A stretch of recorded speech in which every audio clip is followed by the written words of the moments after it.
প্রান্ত, হ্যাঁ নামাজে তো যাবি না, আমি যাই নামাজটা পড়ে আসি। মাহাজন জুতা আহে তোলে কবি কি আমি নামাজে গেছি, ঠিক আছে? আচ্ছা ঠিক আছে। তাহলে কাজ কর, যাই। মেরা প্যারা নামাজ পড়তে যায়, নামাজ তো পড়তে যায় না, যায় কাম ফাঁকি দিতেন নিগে।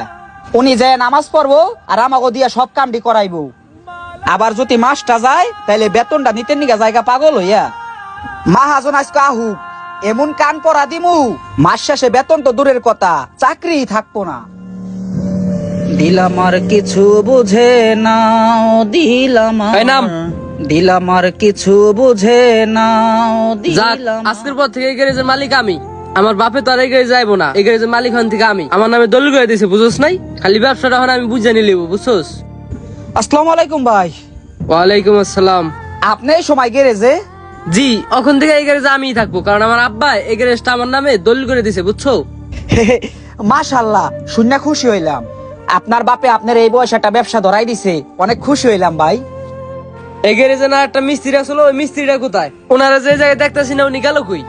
আরে আপনি কি নোবেল নামে ওই পোলারের কথা কইতেছেন? ভাই ও তো একটা টাউটার, নামাজের নামে হেজে গেছে, এখন পর্যন্ত আহে না। আর ও অনেক কাজ ফাঁকি দেয়, আর সব কাজ আমাকে দিয়া করায়, মাস শেষ হলে ওই বেতন নেয়।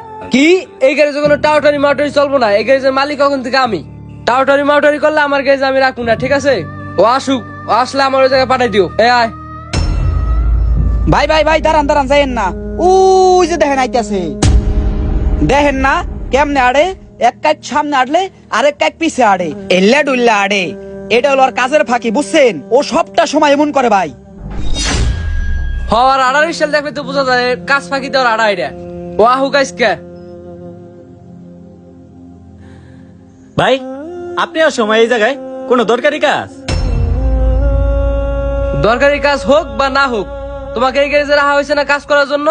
আধা ঘন্টা ধরে এই গ্যারেজে এসে দাঁড়ায় রয়েছি আমি, পাই না কেন তোমারে? কই গেছিলা তুমি? ইয়ে ভাই, একটু নামাজে গেছিলাম, এর লিগে দেরি হয়ে গেছে। চুপ থাকো। নামাজ? কিসের নামাজ? নামাজের কথা বললে তো কাজে ফাঁকি দাও। বুঝো এবার কেমন ঠেকে, নামাজের কথা কইয়া কাজ ফাঁকি দাও, আর সব কাম আমাকে ফ্রাইয়া পড়ে। আচ্ছা ঠিক আছে, এরপর থেকে নামাজে আমি অল্প সময় অপচয় করবো। নেক্সট টাইম যদি দেখি এই গ্যারেজে আইসে যে তুমি এই গ্যারেজে নাই, তাহলে কিন্তু তোমার চাকরি থাকবো না, বলে দিলাম। মানে এই গ্যারেজের মালিক আজ থেকে আমি, বুঝছো? এই ওঠ।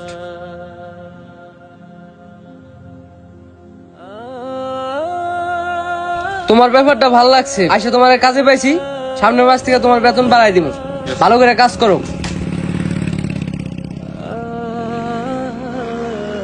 কি আরো যাইবে না নামাজে কাজ ফাঁকি দিয়া?